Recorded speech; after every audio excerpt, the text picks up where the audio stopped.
mag-clear tayo guys, tulad yan, kailangan kasi yan pag pinutol kasi gamit natin ng chip cutter, parang paloob yung labi niya. So kailangan nating yan, ayusin para maganda yung pagka-clear. Gamitin natin to ng kutin lang natin ng ganyan para pantay yung pagkabuka. So ayan,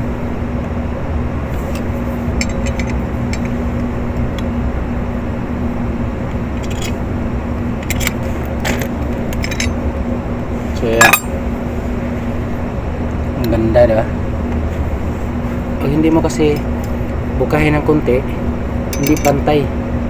Minsan matutupi yung ibang labi, minsan matutupi yung kabilang labi ng nut. So ayan,